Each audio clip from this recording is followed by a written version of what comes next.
Salut à tous, aujourd'hui on parle de Manga Isho, le magazine de prépublication de manga de Kana, peut-être le nouveau Jump français. On va revenir notamment sur cette fameuse comparaison, on va le décortiquer. Juste avant, je tiens à vous préciser que la campagne de Mangashi est toujours en cours. Mangashi, c'est quoi? C'est mon livre qui parle de l'histoire des magazines de prépublication, qui essaie de comprendre pourquoi on n'a jamais eu de Jump en France, ni d'équivalent, et pourquoi ça pourrait peut-être bientôt changer. La campagne est sur ses dernières heures, donc n'hésitez pas à en profiter. Le livre ne sera pas en librairie, donc c'est votre dernière chance.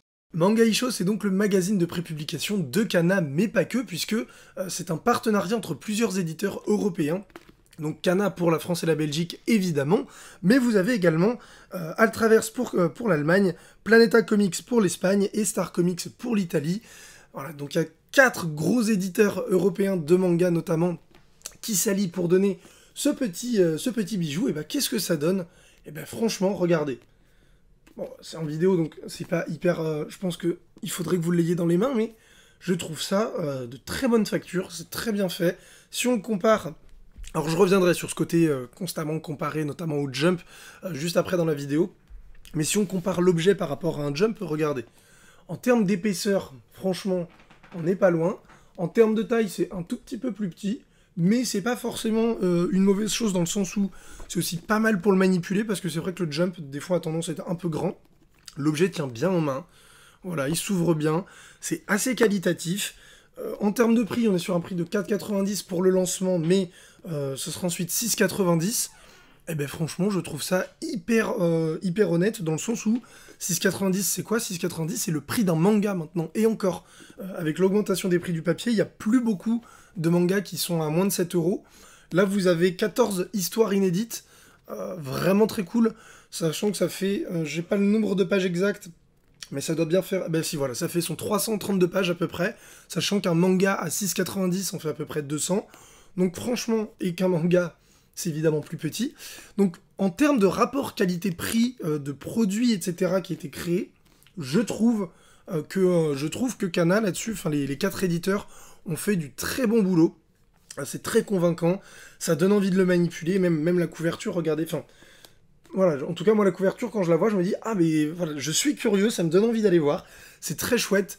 Le projet en lui-même est également super intéressant, je trouve. Pourquoi? Parce que la particularité, entre guillemets, la spécificité de ce magazine, c'est pas simplement de la prépublication. Ou plus exactement, c'est justement de la prépublication, mais pas de la traduction.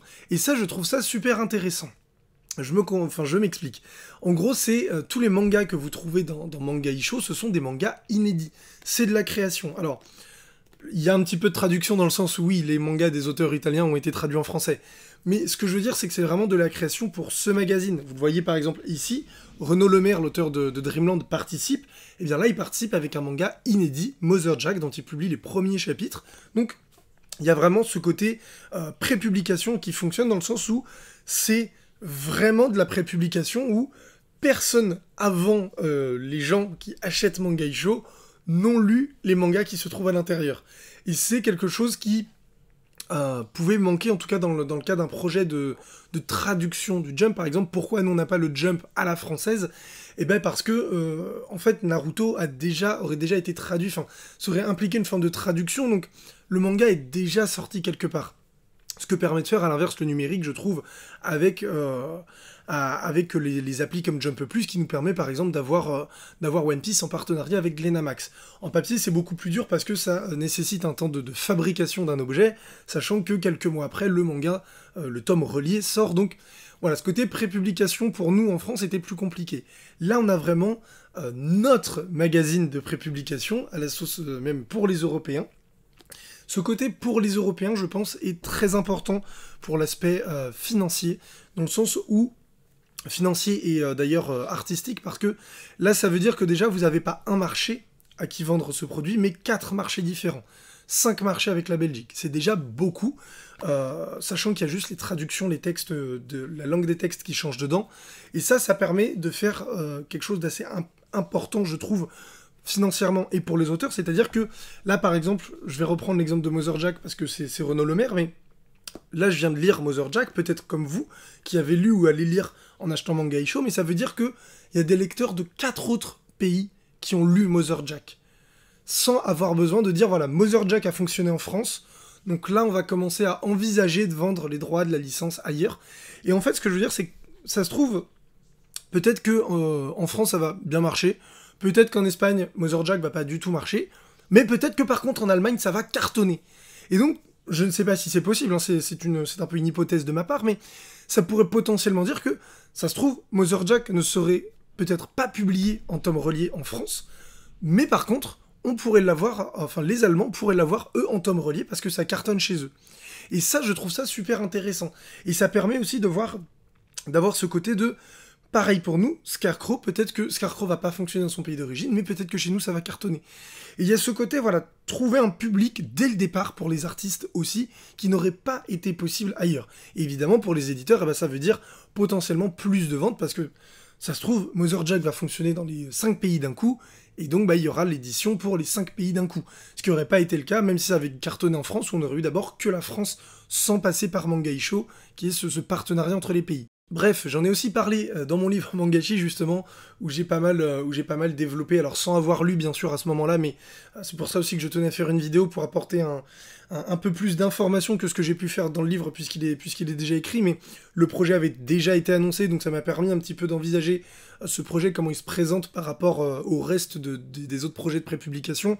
Bon, déjà l'avantage, effectivement, c'est que c'est quand même des gros éditeurs, donc ça implique des moyens financiers assez élevés, entre guillemets, hein. Faut pas croire que non plus ils coulent sous les millions d'euros pour faire ce genre de projet. Je pense que c'est un projet très dangereux pour tous les éditeurs, puisque jusque-là, presque aucun magazine n'a fonctionné sur le long terme. Moi, je trouve que cette prise de risque est vraiment intéressante. On va voir justement, c'est pour ça que je vous parle de la comparaison avec le Jump tout le temps. Pourquoi ? Parce que le Jump, c'est le magazine le plus connu. Est-ce que c'est notre Jump en France ? Je sais pas. Est-ce qu'il a vocation à être le Jump en France ? Peut-être pas non plus. Tout simplement parce que déjà, il y a plein de genres différents. Vous allez retrouver de la SF, de la romance, de la comédie. Pour l'instant, il n'y a pas de... je pense que c'est lié à deux raisons.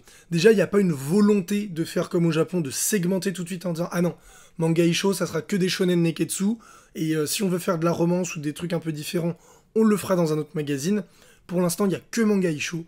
Il faut profiter de Mangaisho, donc mettons tout là-dedans, et donc d'autres romances. On peut pas imposer aux auteurs de décider que des shonen neketsu. Et puis, au-delà de cette contrainte de... on peut pas avoir que de ça, parce que peut-être pas possible techniquement. Je suis désolé, je commence sur une petite extinction de voix, j'espère que c'est pas trop chiant pour vous. Mais en tout cas, voilà. Pour ces auteurs, on peut pas les contraindre à faire que du shonen neketsu, parce qu'il y en a tout simplement, c'est pas dans ce milieu où ils brillent. Et puis, la deuxième raison, c'est que, pourquoi se limiter ? Pourquoi pas faire autre chose, justement, puisque en ce moment, en tout cas en France, je sais pas si c'est un peu la même chose en Europe, mais on est de plus en plus sur cette déconstruction du shonen, shoujo, seinen, de dire, non, il y a des genres, et puis chacun lit ce qu'il a envie de lire. Évidemment, il y a des choses qui sont adaptées ou non à des tranches d'âge, mais il n'y a pas cette segmentation par catégorie éditoriale. Donc, voilà, rien que pour ça déjà, et je trouve que ça fait une force de Mangaisho, en tout cas, c'est d'avoir plein de choses, typiquement, je vais pas revenir en détail, mais je vais vous dire un petit peu après ce que j'ai pensé des séries. J'ai lu une romance que j'ai beaucoup aimée, que j'aurais pas lu si ça avait été un magazine justement focus que sur le shonen neketsu. C'est pour ça que je reviens sur cette comparaison au Jump, parce que Mangaisho, faut pas non plus le juger que par le prisme de est-ce que c'est comme le Jump, est-ce qu'il fait comme le Jump. Le Jump c'est le magazine le plus vendu au Japon, mais il y en a des centaines d'autres potentiellement, il y en a énormément, des dizaines et des dizaines d'autres en tout cas, en fonction des moments, des parutions, etc. Mais voilà, faut pas juger. Mangaisho, c'est un magazine qui est fait pour nous. Et en fait, ce qu'il faut bien comprendre, c'est qu'on n'a pas les mêmes pratiques de consommation que les Japonais. C'est d'ailleurs pour ça que... c'est une des raisons pour lesquelles les magazines se sont jamais imposés en France. Donc, faut comprendre que le Mangaisho, ou un projet de magazine de prépublication pour nous, Français et Européens, parce que je pense qu'on a quand même pas mal de similitudes dans nos façons de consommer le manga, elle reste différente du Japon. On n'a pas la même histoire, le même rapport au manga, même si on est des gros pays consommateurs. Donc, il faut vraiment avoir cette différenciation et de se dire, là, Mangaisho ne sera pas comme le Jump, et c'est une bonne chose.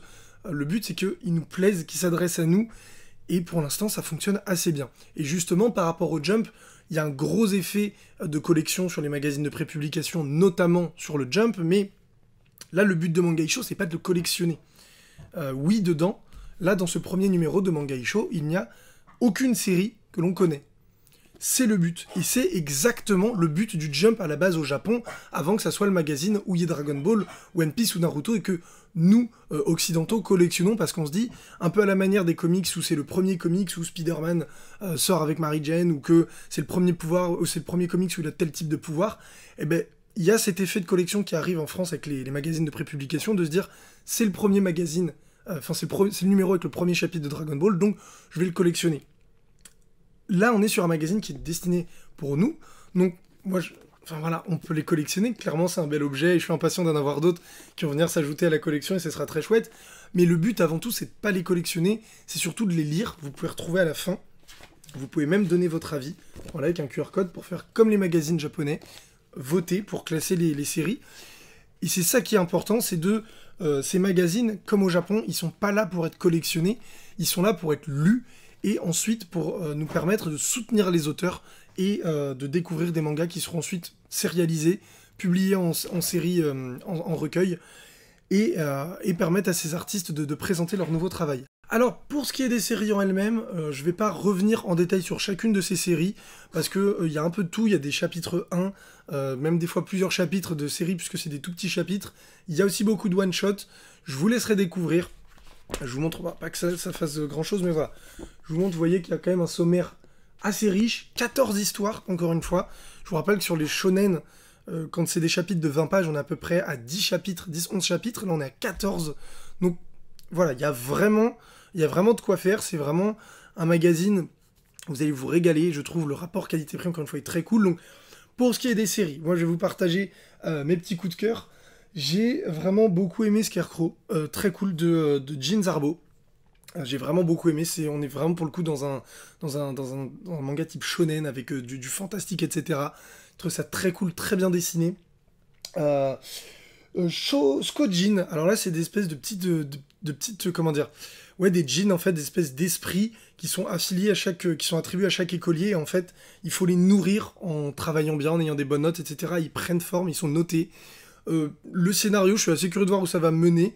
Juste, j'ai beaucoup aimé le style graphique, donc je suis assez curieux de voir comment ça va évoluer au niveau de l'histoire. Ensuite, j'ai beaucoup aimé Oneiron, si je ne dis pas de bêtises, Oneira, qui est voilà, celui qui fait la couverture du prochain numéro, qui est une espèce de... Je sais pas si c'est de la fantasy, mais en tout cas, c'est un manga un peu à la... Comment dire? J'ai perdu le nom, pas à la Kingdom, mais... On est dans un pays, il y a vraiment un côté très historique, très très bien dessiné. Bah, voilà, vous voyez. Donc, celui-ci, j'en attends beaucoup aussi. Je pense que ça peut être très intéressant. Et puis, un one-shot qui m'a beaucoup surpris. J'ai passé un très bon moment. Next Stop Afterlife, qui est donc un one-shot où on suit un personnage qui vient de mourir. Et il est dans le train qui va l'emmener dans l'au-delà. Il va discuter avec l'hôtesse du train qui est là, elle, et qui vient des enfers, et donc qui va un peu lui expliquer ce qu'a fait, ce qu'est l'au-delà. Je trouve ça très beau, très joli. Donc voilà, il y a plein d'autres séries. En vrai, j'ai pas eu de... Il y a des séries ou des one-shots où j'ai vraiment moins accroché, mais il y en a aucune où je me suis dit, qu'est-ce que c'est que ce truc, qu'est-ce que c'est que... C'est nul, pas du tout. Globalement, encore une fois, hein, au-delà de l'objet, qui fait déjà très, très réussi, globalement, dedans, franchement... Toutes les histoires sont très solides. Alors, il y en a qui sont au-dessus des autres, il y en a qui sont potentiellement un peu plus clichés que d'autres, mais franchement, c'est très très solide à tous les niveaux.